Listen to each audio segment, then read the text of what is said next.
61, Isaías, livro do profeta Isaías, no capítulo 61.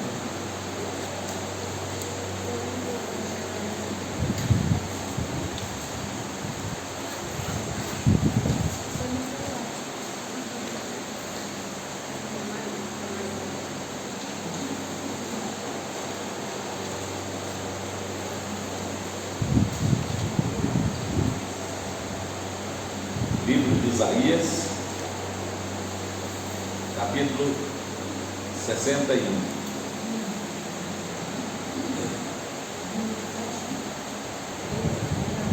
Amém? Já? O texto diz assim: o Espírito do Senhor Deus está sobre mim, porque o Senhor me ungiu para pregar as boas novas aos quebrantados, enviou-me a curar os quebrantados de coração, a proclamar libertação aos cativos e a pôr em liberdade os algemados, e a pregoar o ano aceitável do Senhor, o dia da vingança do nosso Deus, e a consolar todos os que choram, e a pôr sobre os que em Sião estão de luto uma coroa em vez de cinzas, óleo de alegria em vez de pranto, veste de louvor em vez de espírito angustiado, a fim de que se chamem carvalhos de justiça, plantados para o Senhor, para a sua glória. Amém. Deus abençoe o texto que lemos até o verso de número 3. Irmãos, esse texto aqui é uma profecia a respeito de Jesus Cristo, né? Tanto que o Senhor Jesus, quando esteve em Nazaré, foi esse texto aqui que ele leu na sinagoga. Uma coisa muito interessante que aconteceu, quando Jesus leu esse texto, Jesus não falou dessa parte final do versículo 2, onde ele diz assim: o dia da vingança do nosso Deus e a consolar todos os que choram. Porque o cumprimento dessa profecia, ele foi parcial, né? A vinda de Cristo não foi para julgar, mas foi para salvar. A vinda de Cristo não foi para exercer o juízo de Deus ou trazer o juízo de Deus sobre a terra. A vinda de Cristo, a primeira vinda de Cristo, foi para anunciar as boas novas de salvação e consolar os que choram e pôr em liberdade os cativos, né? e a pregoar, né, o ano aceitável do Senhor, ou seja, o período em que onde a graça de Deus está sendo derramada e onde as pessoas têm a oportunidade de ouvir o Evangelho. E aí, essa parte final da profecia, ela se cumprirá na volta de Cristo, na segunda vinda de Cristo. Por isso Jesus omitiu essa parte. Ele leu lá em Nazaré até o texto onde diz assim: apregoar o ano aceitável do Senhor. E aí ele fechou o livro, devolveu ao assistente e disse: hoje se cumpriu a profecia que é capaz de ouvir. Então a profecia foi cumprida até esse momento. Então nós estamos hoje vivendo o período do ano aceitável do Senhor. Nós estamos vivendo o período em que a salvação ainda está sendo oferecida e a graça de Deus está sendo derramada e alcançando os corações. Mas chegará um dia, irmãos, e não tardará, onde o Senhor Jesus voltará. E aí o dia da vingança do nosso Deus e o consolo do Senhor para a igreja que sofre será executado.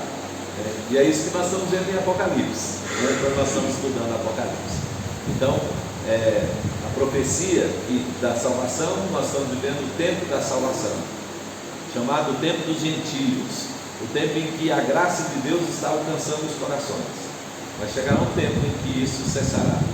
Então, precisamos aproveitar a oportunidade e orar para Deus nos dar a oportunidade de falar de Jesus e pregar a palavra de Deus para alcançar aqueles que ainda não foram alcançados, para que eles também se juntem ao número dos eleitos, dos salvos, né? E a igreja de Deus, né? Aqui na terra. Então nós estamos vivendo esse período, né? Glória a Deus, graças a Deus por isso, né? Amém? Mas nós vamos orar e eu queria saber se há algum pedido de oração especial que alguém quer fazer. Ali?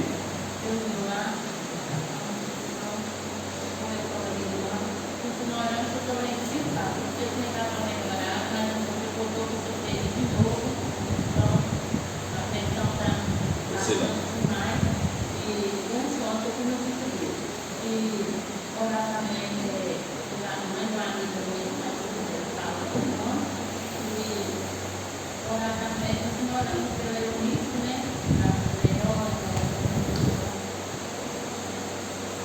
mais pedido aí? Nós de junho.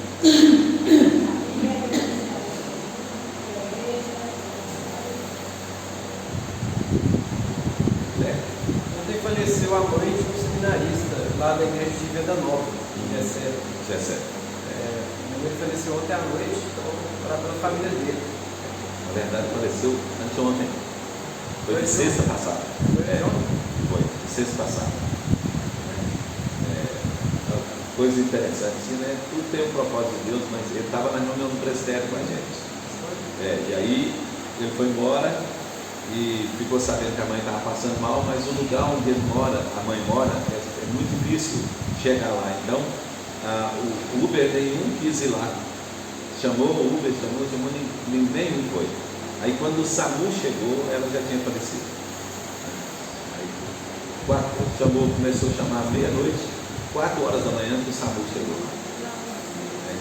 Vamos orar para Deus consolar a família, né? O nome dele é Gessé, tá? Ele é seminarista do nosso presbitério. Tem mais pedido? Okay. Will? Dizinho. Leonardo? Daninha? Viu? Aração é dele? Não? Tereza?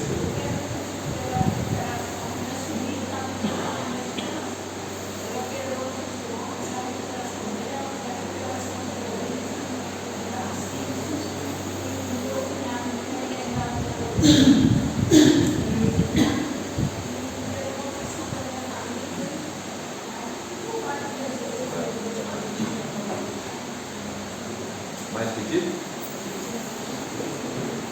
Eu já pedi pela minha irmã.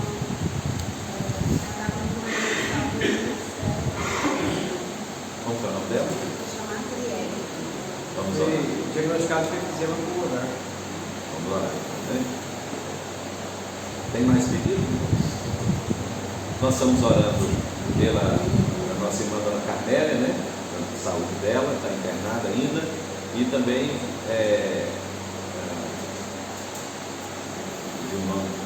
esposa do alemão, Dona Regina, nós estamos orando por ela também, que está fazendo tratamento, né? E a igreja do Brasil, irmãos, a igreja do Brasil está orando pelo reverendo Ronaldo Lidório, né? Ele está fazendo tratamento de câncer, né? E fez a primeira sessão de quimioterapia agora, ficou na UTI, passou muito mal na UTI. Ontem ele gravou uma live, né, pedindo umas orações, agradecendo. Vamos continuar orando por ele, né? Então vamos orar. Então, Pai, nós queremos, Senhor, te agradecer pelo privilégio que nos dá, Senhor, de reunir nessa manhã em Teu nome para estudar a Tua palavra. Queremos pedir, Senhor, que Teu Espírito Santo nos ilumine o entendimento. E também, Senhor, agora queremos colocar esses motivos de oração que foram apresentados aqui, Senhor, diante do Teu altar. Ó Deus, e pedir, Senhor, que conforme a necessidade de cada um, Senhor, Tu estendas a Tua mão de graça e misericórdia na vida desses irmãos, trazendo, Senhor, cura, restauração, movendo o coração, Senhor, abrindo o coração para conhecer, Senhor, a Ti e entregar a sua vida ao Senhor, ó Deus, e abençoando também aqueles que estão sofrendo, Pai, com entes queridos que estão passando por lutas e dificuldades, que o Senhor esteja consolando os corações deles. Ó Pai querido, também queremos te agradecer pela vida da nossa igreja, Senhor. Queremos pedir especialmente, Senhor, pela vida do reverendo Ronaldo Lidório, que o Senhor continue, Senhor, abençoando a vida dele, ó Deus, ouvindo a oração do teu povo a favor dele. Consola também, Senhor, a família do Gessé, que está imputada, e os outros irmãos também, Senhor, que estão ilusados. Traz, Senhor, teu consolo, teu conforto na vida deles. Obrigado, Senhor, por tudo que o Senhor tem feito por nós. Te louvamos, ó Deus, e te agradecemos em nome de Jesus. Amém. Irmãos, nós temos visita. Eu quero pedir que Guilherme apresente para nós a noiva e a sogra. Gente, a Rafaela, boa parte já conheceu esse a Rose, eu só. A partir do ano que vem, a Rose provavelmente virá várias vezes aqui, né? Visitar os filhos aí, né? Então, é um privilégio, um prazer ver você tê-la aqui conosco. Jesus abençoe. Tem mais alguém visitando? Vamos cantar um cântico antes da gente separar? Vamos? A capela mesmo, né? A corda do violão está quebrada, então Não tem jeito, então vamos lá. Em espírito, em verdade, te adoramos, te adoramos. De novo. Em espírito, em verdade, te adoramos, te adoramos, Rei dos reis e Senhor, te entregamos nosso viver, Rei dos reis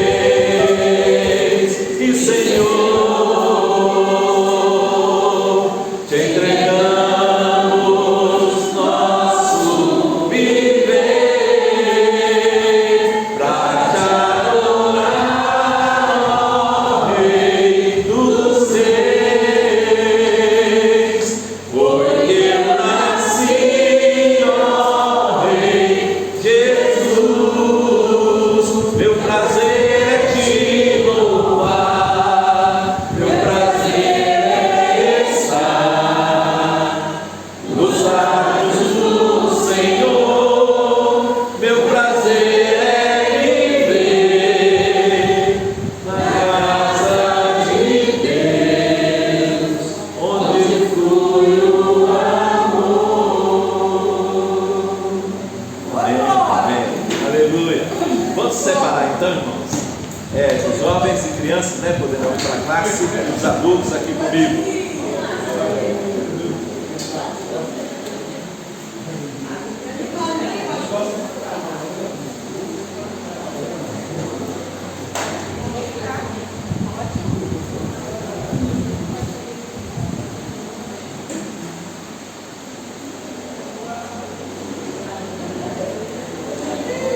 Irmãos, vamos abrir nossas Bíblias em Apocalipse 11. Apocalipse, capítulo de número 11.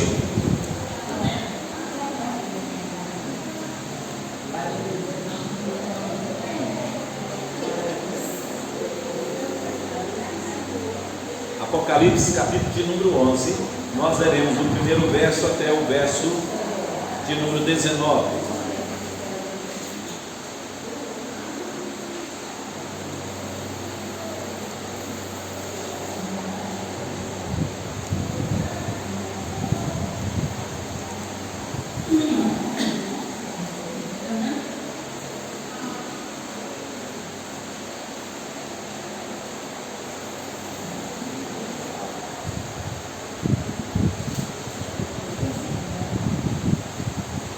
Apocalipse, capítulo de número 11.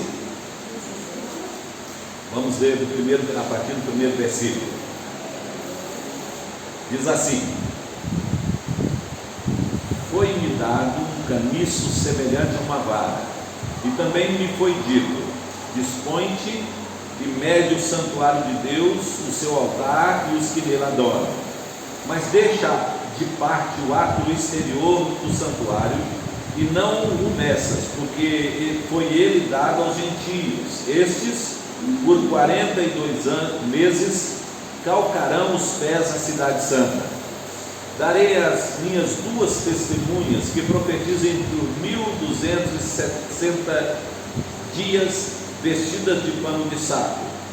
São essas as duas oliveiras e os dois candeeiros que se acham em pé diante do Senhor da terra. E se alguém pretende causar-lhes dano, sai fogo da boca e devora os inimigos. Sim, se alguém pretende causar-lhes dano, certamente deve morrer. Elas têm autoridade para fechar o céu, para que não chova durante os dias em que profetizarem. Têm autoridade também sobre as águas, para convertê-las em sangue, bem como para ferir a terra com toda sorte de flagelos, tantas vezes quantas quiserem. Quando tiverem então concluído o testemunho que devem dar, a besta que surge do abismo pelejará contra elas, e as vencerá e matará. E o seu cadáver ficará estirado na praça da grande cidade, que espiritualmente se chama Sodoma e Egito, onde também o Senhor foi crucificado. Então muitos dentre os povos, tribos, línguas e nações contemplam os cadáveres das duas testemunhas por 3 dias e meio, e não permitem que esses cadáveres sejam sepultados. E os que habitam sobre a terra se alegram por causa deles, realizarão festas e enviarão presentes uns aos outros, porquanto esses 2 profetas atormentaram os que moram sobre a terra. Mas depois dos 3 dias e meio, um espírito de vida vindo da parte de Deus neles penetrou, e eles se ergueram sobre os pés, e aqueles que os viram sobreveio grande medo. E as 2 testemunhas ouviram grande voz vinda do céu, dizendo: subi para aqui. E subiram ao céu numa nuvem, e os seus inimigos as contemplaram. Naquela hora houve grande terremoto, e ruiu a 10ª parte da cidade, e morreram nesse terremoto 7.000 pessoas, ao passo que as outras ficaram sobremodo aterrorizadas e deram glória ao Deus do céu. Passou o 2º ai, eis que sem demora vem o 3º ai. O 7º anjo tocou a trombeta, e houve no céu grandes vozes, dizendo: o reino do mundo se tornou de nosso Senhor e do seu Cristo, e ele reinará pelos séculos dos séculos. E os 24 anciãos que se encontram sentados no seu trono, diante de Deus, prostraram-se sobre o seu rosto e adoraram a Deus, dizendo: graças te damos, Senhor Deus Todo-Poderoso, que és, que eras, porque assumistes o teu grande poder e passaste a reinar. Na verdade, as nações se enfureceram.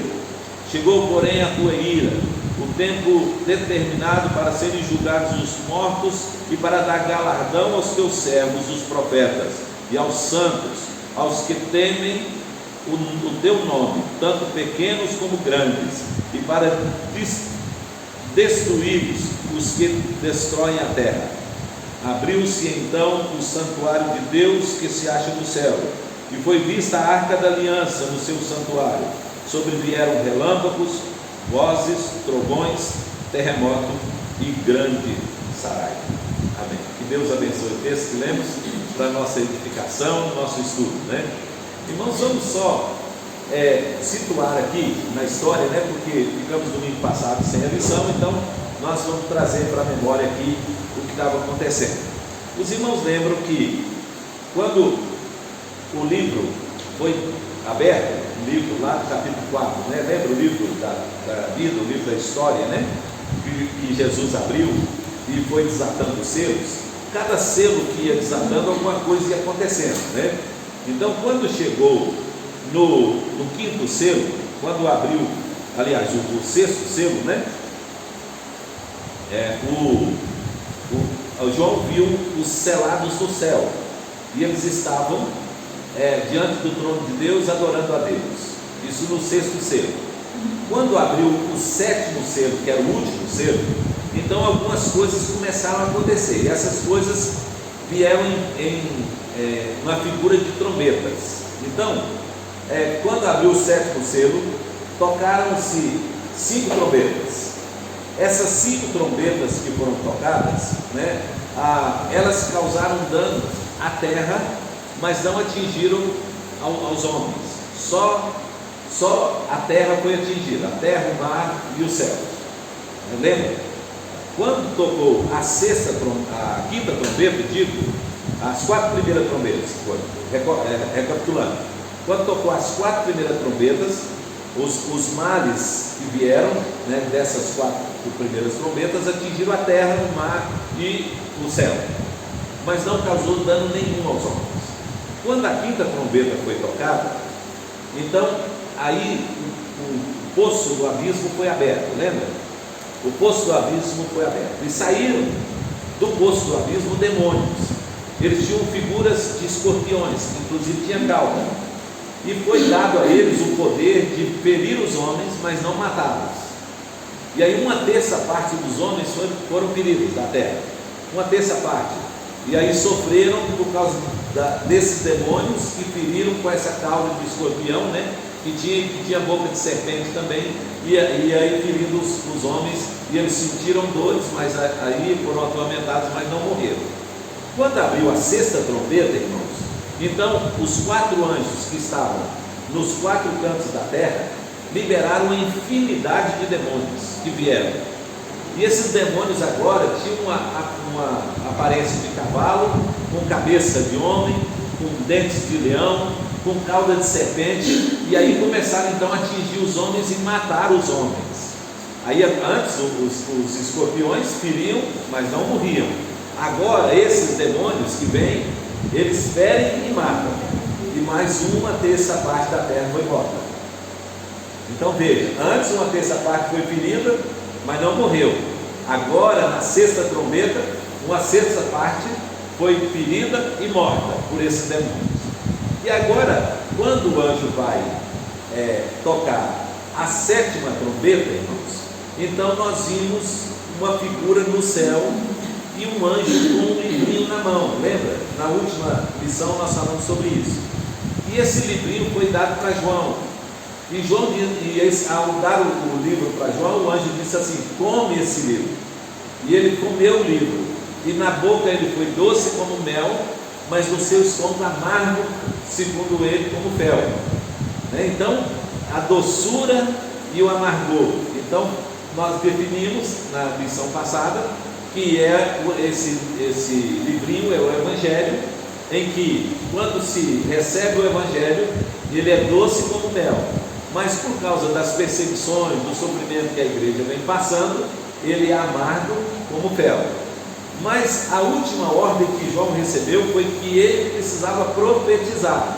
Então o Evangelho precisava ser pregado, continuar sendo pregado.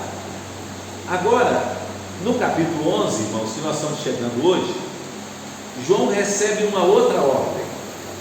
Então, a primeira ordem foi: profetiza. Terminou dizendo, né?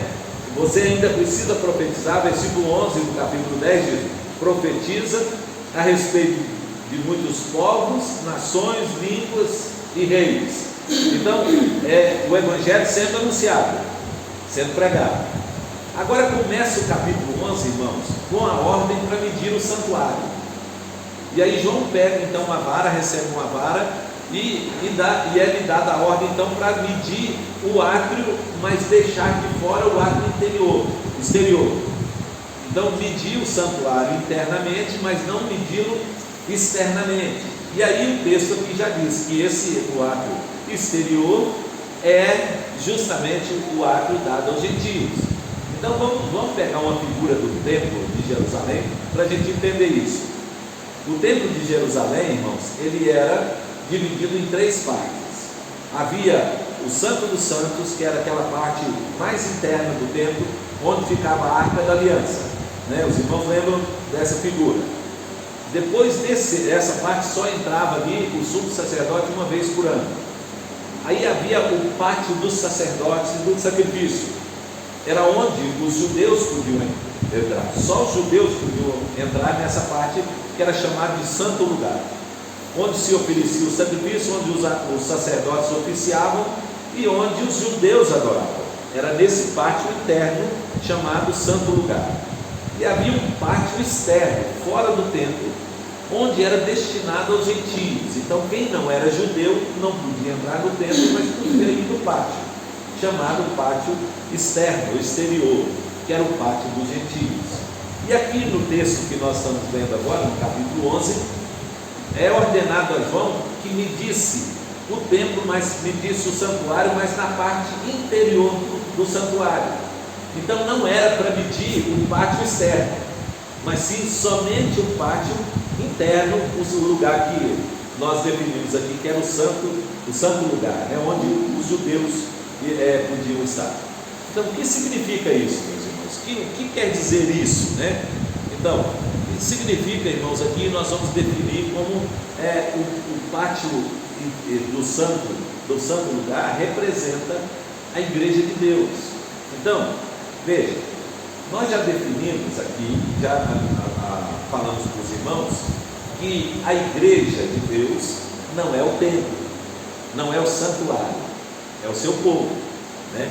Então, quando há uma figura do santuário e da igreja, na palavra, Deus está se referindo ao corpo de Cristo, a igreja de Cristo. Então, a Nova Jerusalém, nós vamos depois chegar lá, no capítulo 21, mas a Nova Jerusalém não é uma cidade. A Nova Jerusalém é a esposa de Cristo, né? É a noiva. Quem é a noiva? Quem é a esposa? Pois ela desce do céu adornada como noiva.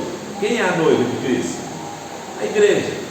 Então, quando João recebe a ordem para medir o santuário, João está recebendo a ordem para medir a igreja, o povo de Deus, e não o templo, e não a parte física do templo, mas é para medir a igreja. E por que a separação entre o átrio interior e o átrio exterior? Porque aqui agora a ordem de João é para separar os que são de Deus e os que não são de Deus, entre o profano e o santo, entre aquele que é salvo e aquele que é perdido. E aqui representado então pela igreja de Deus, o Israel de Deus, e representado pelos gentios. Tranquilo aí, irmãos? Pegaram? Tá. Isso é amplamente falado nas Escrituras. Paulo diz que o Israel de Deus não é o Israel da carne, mas é o Israel espiritual. Paulo diz que o templo de Deus somos nós, né? Ou seja, a igreja de Deus somos nós, né? E não o templo físico, né? O santuário físico. E aqui, tanto aqui como em Ezequiel e em Zacarias, e no capítulo 21, versículo 15, fala justamente da igreja sendo separada do mundo, ou seja, a separação dos santos daqueles que não são santos. Essa figura, irmãos, ela apareceu também na representação dos 144 mil, os irmãos lembram?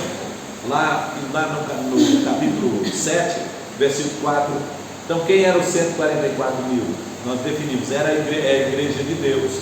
Ela também aparece, irmãos, lá no capítulo 9, no versículo 4, quando o povo de Deus é selado para separá-los dos gentios, então dos que não são crentes.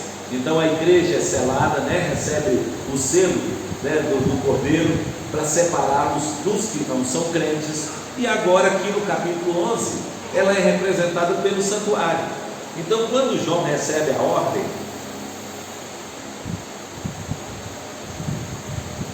de medir o santuário, é a ordem de separar o povo de Deus daqueles que não são de Deus. Então, está representado aqui na ordem de medir o santuário de Deus. Então, o capítulo 11 começa assim: foi-me dado um caniço semelhante a uma vara, e também me foi dito: dispõe-te e mede o santuário de Deus e o seu altar, e os que nele adoram. Então, referindo a quem? Os crentes, os salvos. Mas deixa a parte do átrio exterior do santuário e não meças, porque ele foi dado aos gentios. Uma curiosidade, irmãos, abra sua Bíblia lá em Lucas, pega lá em Lucas, no capítulo 21 de Lucas, versículo 24, que houve uma profecia de Cristo, justamente agora sendo repetida e vivida agora nesse momento aqui de 11, do capítulo 11. Lucas 21, 24, uma pessoa lê para a gente. Pode ler. Quem achou? Arão, a filha de Sara, serão levados cativos para todas as nações, e até que os tempos dos gentios se completem, Jerusalém será pisada por eles. Então, até que o tempo dos gentios se complete, Jerusalém será pisada por eles. Aqui agora está falando justamente o pátio que foi reservado para os gentios. Isso é a figura, irmãos, da pregação do Evangelho, para que aqueles que estão ainda entre os gentios venham para o Evangelho, sejam chamados. Mas aí, aqueles que vêm fazem parte do ato interior. Desses que vão agora está medindo. E os outros que ficaram de fora são aqueles que não são salvos, aqueles que não foram salvos por Cristo. Então eles estão do lado de fora, por isso eles não foram medidos.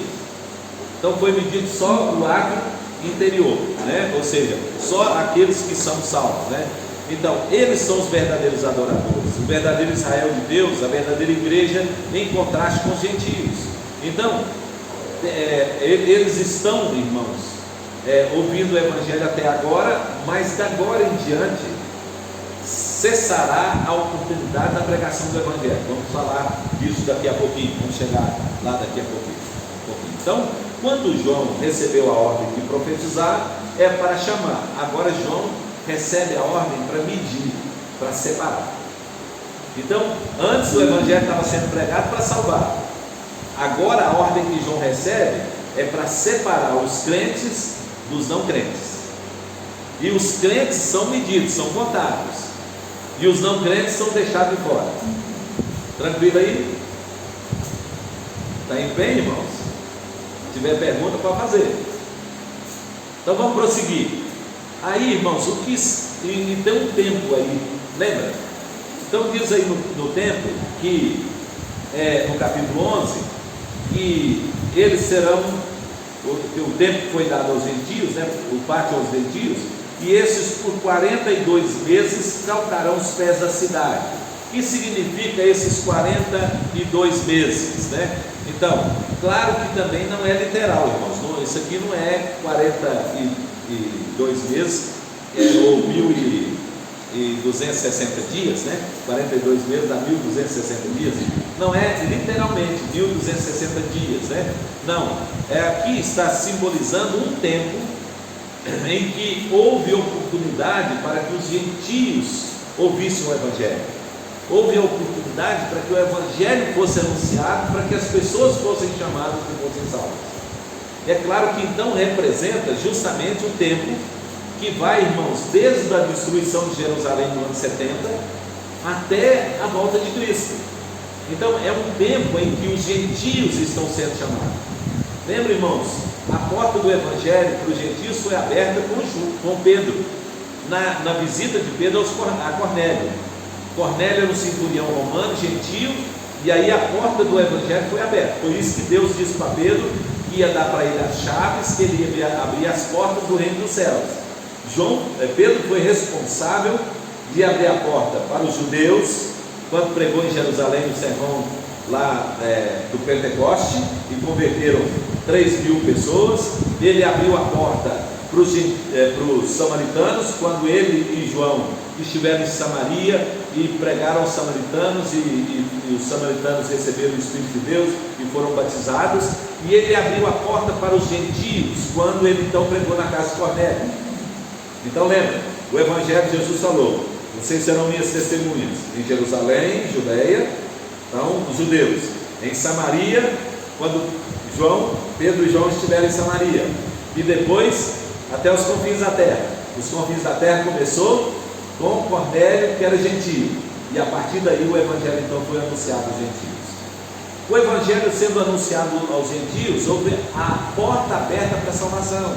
O ano aceitável do Senhor, que nós falamos na introdução, está sendo anunciado até esse momento que João está vendo aqui. Mas agora, irmãos, chegou o momento em que a oportunidade de salvação será fechada. Chegou o momento, na visão de João, em que a oportunidade dos gentios ouvirem o Evangelho será interrompida. Eles tiveram a oportunidade durante todo esse tempo, representado aqui, né, por esses 42 meses, 1260 dias. Então, por esse tempo todo, o Evangelho foi anunciado, foi pregado, está sendo anunciado no nosso tempo, e até o dia dessa visão de João, em que haverá a volta do Senhor Jesus, o Evangelho está sendo anunciado. E aqueles que estão ouvindo o Evangelho e estão se convertendo, os que fazem parte da igreja de Deus, e os eleitos de Deus, que foram medidos por João. Mas esses outros que não foram medidos são aqueles que não serão salvos. Estamos indo bem, gente? Esse destaque de Pedro aí, muita gente não sabe. Porque dá muita gente fazer o Paulo. Pois é, mas as chaves foram dadas a ele, né? Sim. Lembra? Talvez em números. Mais do que o Paulo. Se for contar, né, o número de pessoas que foram chamadas, né?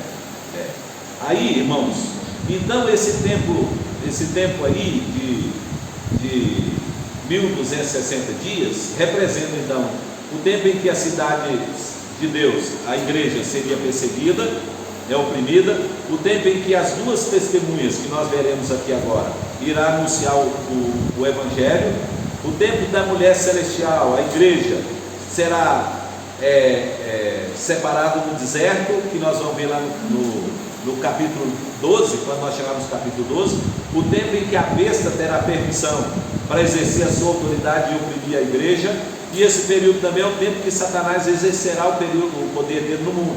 Vou repetir, esses 1260 dias representam então o tempo em que a igreja será perseguida. Aqui no capítulo 11, versículo 2, está dizendo aí, a cidade santa seria medida, né?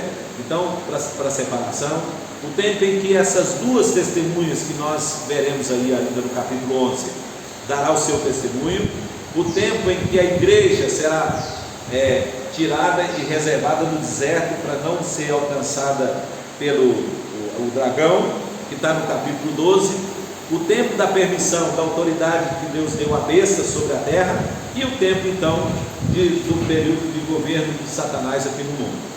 Esses 1260 dias representam tudo isso. Ok? Vamos lá? Vamos seguir então? Dúvida aí, irmãos? Quer que repete?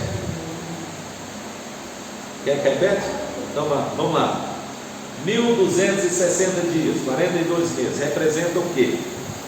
Então, ele representa pelo menos 5 coisas, tá? Então, a primeira, o tempo em que a igreja vai sofrer a grande tribulação. Todo mundo entende isso, né? Que a igreja vai passar por uma grande tribulação, né? Já começou, né? Desde o passado, alguns irmãos sendo mortos, perseguidos, etc., e vai crescendo até chegar ao fim. Então, ele representa esse tempo, tá? Representa também o tempo em que essas duas testemunhas que nós veremos aí no capítulo 11 vai exercer o seu ministério. Vou falar delas daqui a pouquinho, tá? Então, representa também o tempo em que lá no capítulo 12 de Apocalipse, a mulher vai ser perseguida pelo dragão. A mulher é a igreja, e ela vai ser perseguida pelo dragão, e ela vai ser levada para o deserto para que o dragão não devore o filho. Nós vamos chegar lá no capítulo 12 e irmãos vão entender perfeitamente isso. Representa o tempo em que a besta, né, e o falso profeta e o anticristo terão poderes aqui na terra. E representa também um período em que Satanás está governando esse mundo.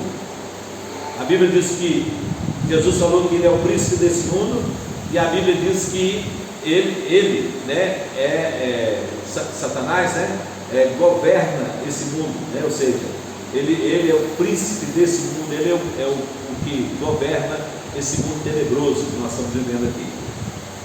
Tranquilo? Então vamos lá, seguindo. Então vamos seguindo. Hã? Não, tranquilo no entendimento. Não, é no entendimento. Não no coração, né? Mas no entendimento. Então vamos lá. Quanto a essa questão da igreja como santuário, nós entendemos perfeitamente, né? Que a igreja é o santuário de Deus. Então, quando está medindo aqui, está dividindo crente e não crente. Ok. Quanto aos 1260 dias, também definimos, não é um tempo fixo, é uma representação de um período, né, que vai desde a pregação, o início da pregação do Evangelho pela igreja até a volta de Cristo. Também está tranquilo, né? Agora, quanto às duas testemunhas, então a igreja é representada na sua tarefa de anunciar o Evangelho nessas duas testemunhas.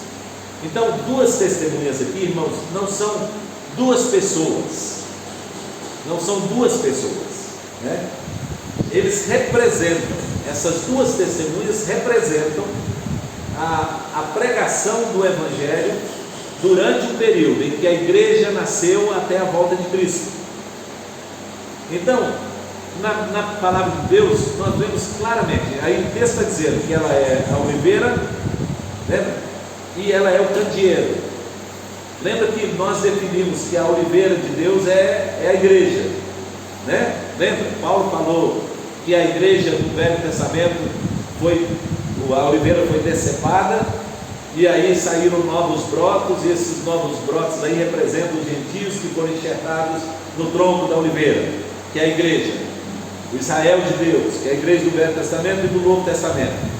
Então são duas testemunhas. As duas testemunhas representam o tempo em que a igreja testemunhou no Velho e no Novo Testamento. Então, se você observar, aí elas representam Moisés e Elias, os dois profetas. Moisés no tempo da lei, em que a lei foi anunciada, e Elias no tempo dos profetas. Então, porque os sinais que estão aí referidos são justamente os sinais que foram executados por esses dois homens, que estavam como profetas anunciando a palavra. Quem é que parou para não chover sobre a terra? Elias, profeta. Quem é que fez as águas transformarem em sangue? Moisés. Lembra? Então Elias orou e não choveu. Moisés colocou o caniço na água, o cajado na água, a água transformou em sangue. Então, aqui no texto está justamente dizendo isso. Olha aí, olha para os irmãos verem. Diz assim: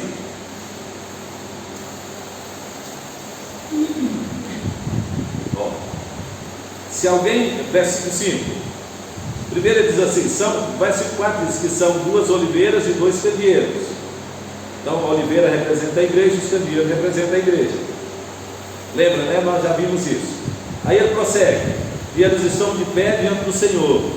A igreja está de pé diante do Senhor, exercendo o ministério de proclamação da palavra de Deus, anunciando a palavra de Deus. Aí diz assim: se alguém pretende causar-lhes dano, sai fogo da sua boca que devora os inimigos. Se alguém pretende lhes causar dano, certamente deve morrer. Elas têm autoridade para fechar o céu para que não chova.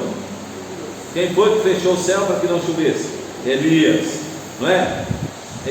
Enquanto profetizam, tem autoridade também sobre as águas para convertê-las em sangue. Quem fez isso? Moisés.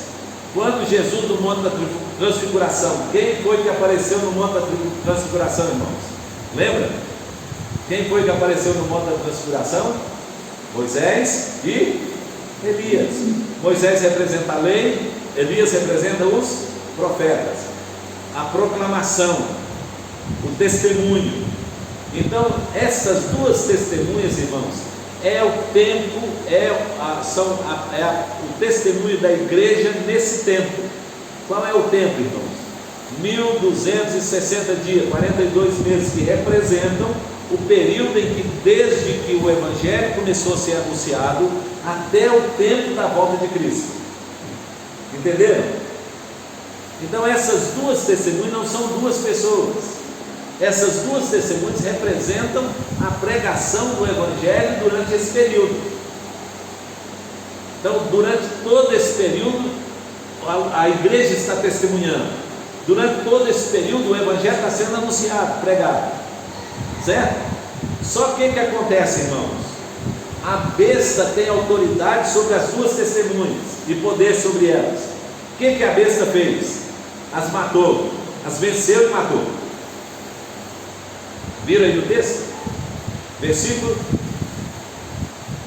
de número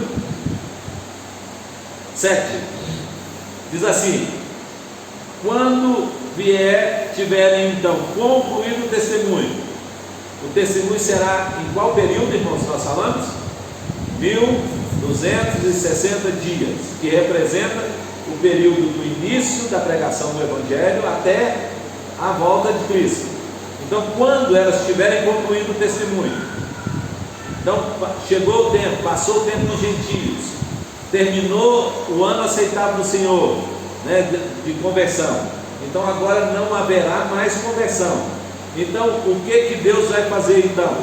Deus vai permitir que a besta que surge do abismo peleje contra eles e os vencerá e os matará. Isso quer dizer o que, irmãos? Que o testemunho do Evangelho será interrompido. Não haverá mais pregação do Evangelho. Não haverá mais oportunidade dos homens ouvirem o Evangelho.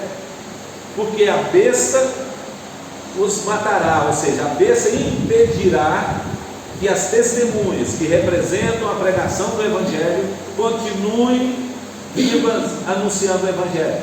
Isso quer dizer o que, meu irmão, minha irmã? Que o testemunho será tirado. Não mais se falará de Jesus. Não mais proclamará a palavra da salvação.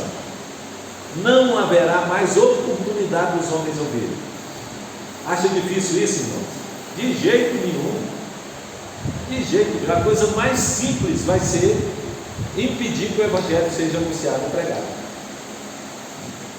A igreja, o mundo e os ímpios e Satanás têm tentado fazer isso o tempo inteiro, irmãos, prendendo pregadores do Evangelho, matando os cristãos no mundo. Mas quando chegar esse dia, irmãos, isso acontecerá de forma plena. Não haverá mais oportunidade de pregar o Evangelho. Então vai interromper, haverá uma proibição. Não mais se falará de Jesus, não mais poderá anunciar o Evangelho. E aí, irmãos, não haverá mais oportunidade de salvação. Todo dia, não é? Então, cada dia tem uma lei, né, tentando proibir a pregação do Evangelho. E vai acontecer, irmãos. Hoje nós estamos vivendo o período aceitável do Senhor. Hoje nós estamos podendo anunciar o Evangelho.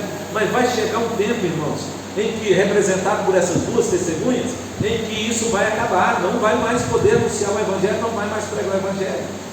E aqui o tempo, irmãos, em que isso vai durar, esse período em que não poderá mais anunciar o Evangelho, será de 3 dias e 6 meses, 3 dias e meio.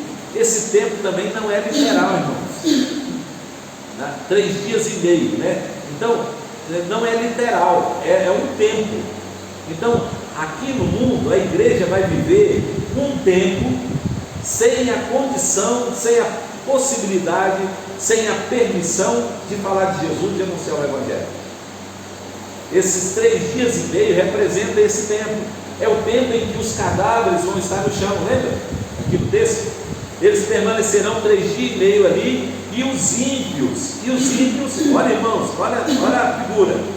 Os ímpios contemplarão os cadáveres e guardarão os cadáveres para que eles não sejam enterrados, para vigiar, para que não aconteça a pregação. Então os ímpios vão tomar conta para que o Evangelho não seja anunciado. Olha, irmãos, o texto. Olha o texto, diz assim, ó. Versículo 8: e o seu cadáver, cadáver das testemunhas, ficará estirado na praça da grande cidade que espiritualmente se chama Sodoma, Egito, e também onde o Senhor foi crucificado, que era Jerusalém. E então muitos dentre os povos, tribos, línguas e nação contemplarão os cadáveres. Eles estarão vigiando, irmãos. Vigiando para quê, irmãos? Para que não haja anúncio do Evangelho. Então ninguém vai tirar as testemunhas dali e levar para outro lugar, nem as enterrará. Elas vão ficar ali guardadas por 3 dias e meio. Esse tempo, que nós não sabemos quanto tempo será, representado por esses 3 dias e meio, para não permitir que os seus cadáveres sejam sepultados. E olha a satisfação, irmãos, dos ímpios, do Evangelho ter sido proibido de pregar.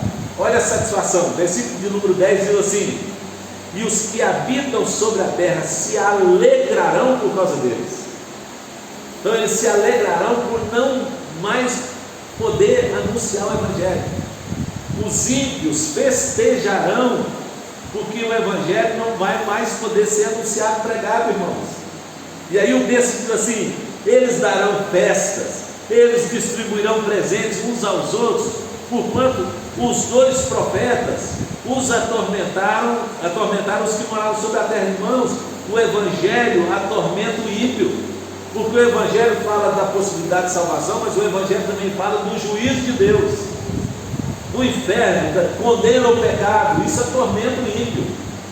E aí, agora que não mais pode se falar sobre isso, eles estão folgados, e eles estão festejando, eles estão se alegrando, porque agora não mais podem, não serão mais perturbados.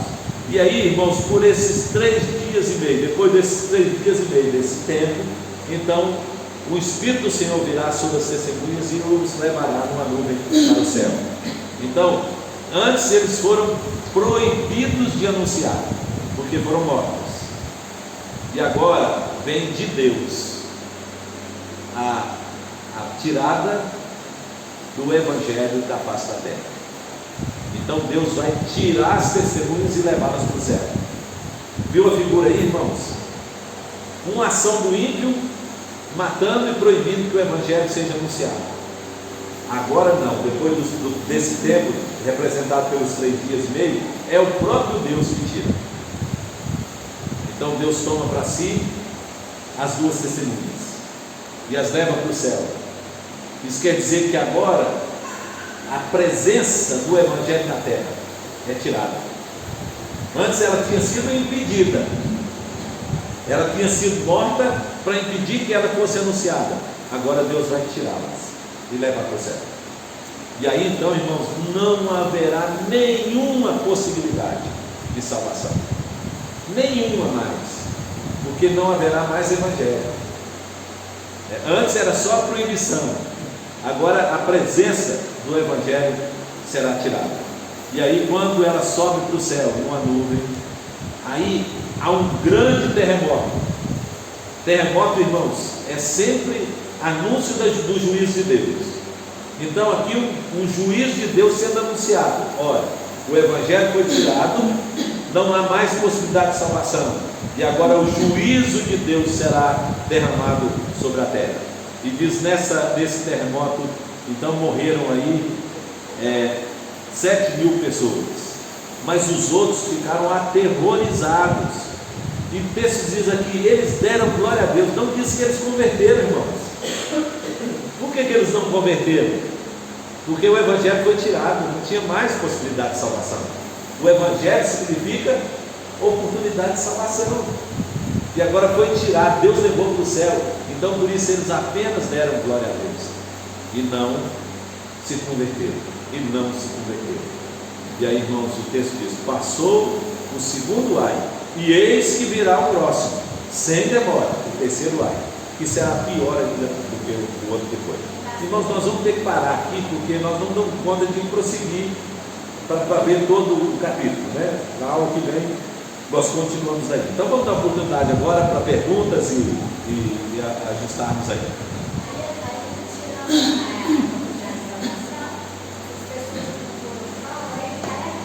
Aí acabou. Aí não tem mais jeito, dona Nilda.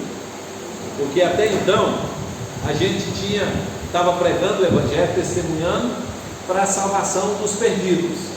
Mas agora o número dos salvos já foi contado, porque já foi medido, né? Lá no início João não mediu, então já foi medido o número, então não tem mais possibilidade de salvação.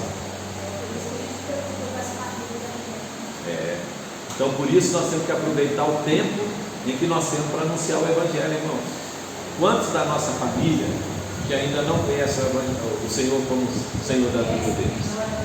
Quantos que estão vivendo e achando que a vida é isso aqui, que não vai ter um dia em que Jesus voltará, né? Então nós temos que aproveitar a oportunidade enquanto o Evangelho está presente, enquanto o testemunho está sendo permitido. Hoje ainda há possibilidade, mesmo que haja alguma restrição em algum lugar ou outro, mas hoje nós ainda temos a oportunidade de pregar o Evangelho, de testemunhar. Nós estamos vivendo os 1.260 dias, os 42 meses, em que o Evangelho está sendo anunciado, o testemunho está sendo dado. Então é a oportunidade que nós temos de trazer aqueles que fazem parte do nosso círculo, né?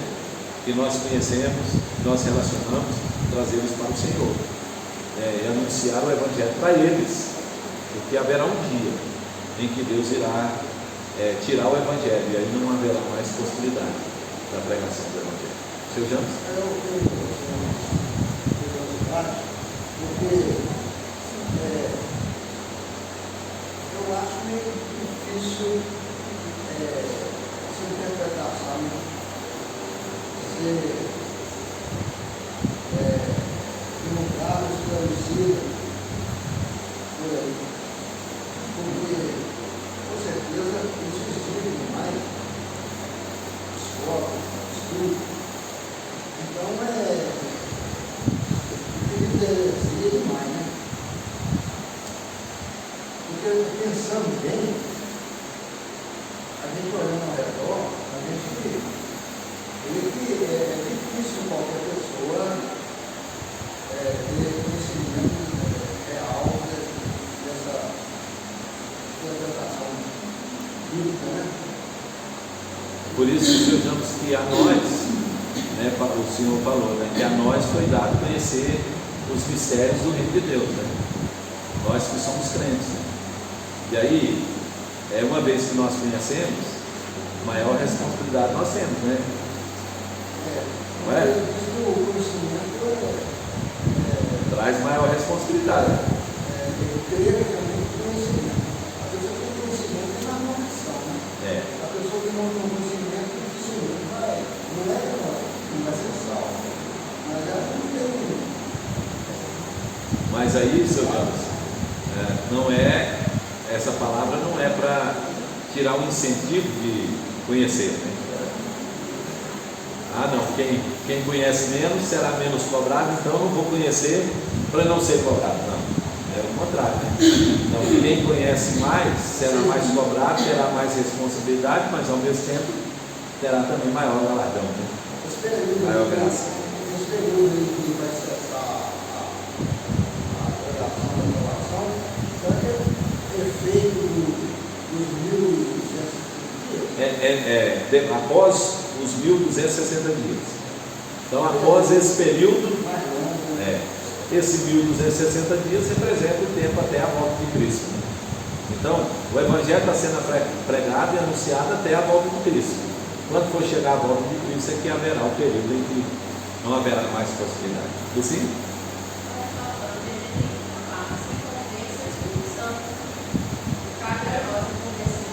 Pois é, então interessante, aqui fala assim, que representa o período em que o Evangelho é anunciado, mas não o período em que a salvação será executada, porque a salvação não depende da gente, mas o anúncio do Evangelho depende da gente.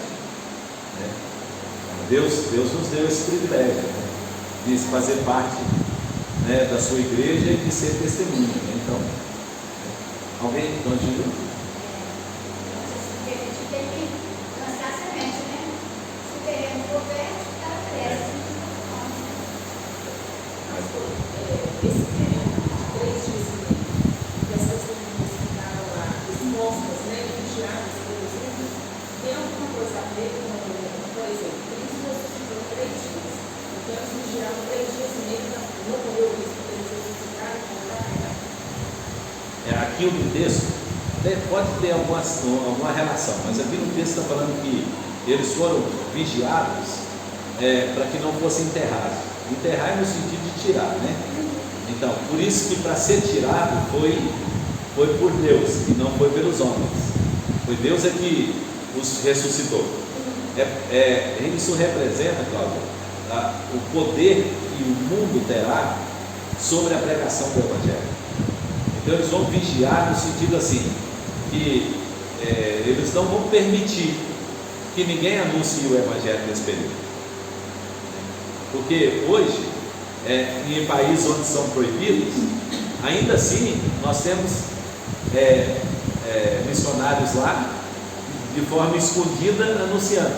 Aqui está dizendo o seguinte, que como eles vão estar na praça, quer dizer o quê? Que não tem como esconder. Eles vão estar na praça, não tem como esconder. Segundo, é que eles estarão olhando. Então, ou seja, tem gente vigiando, né?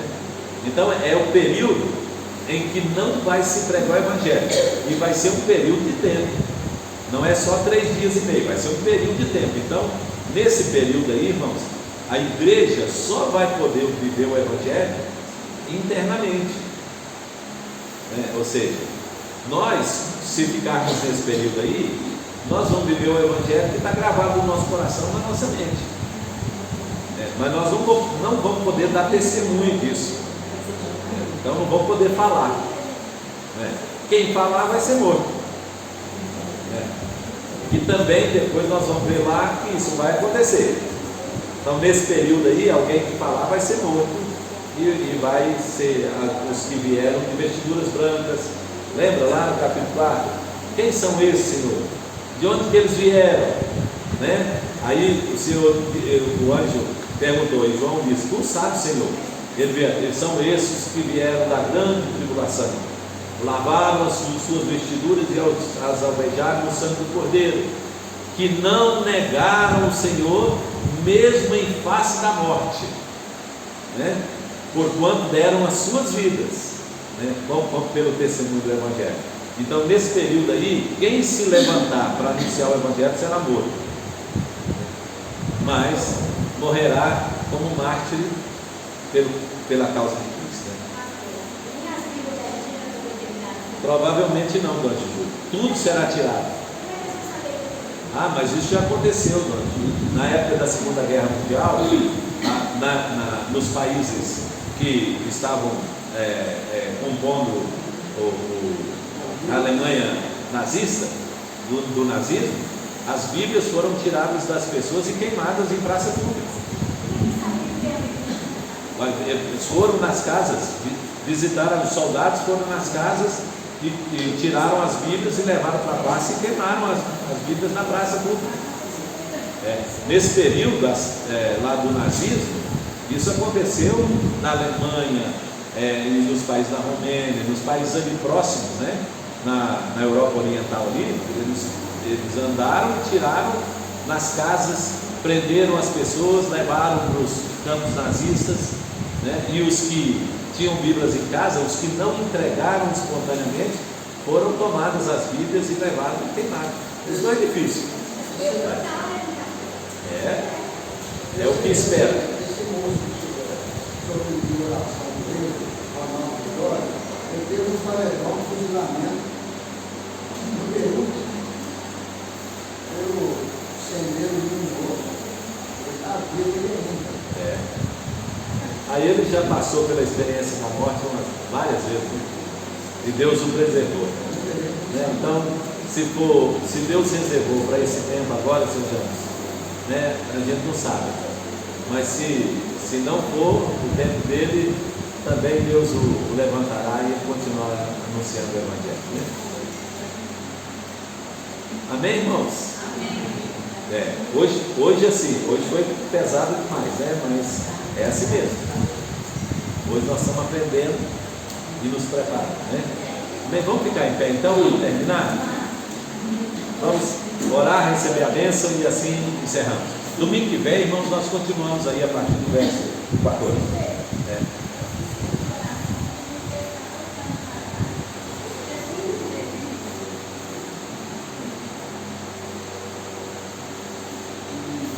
Então vamos orar agora.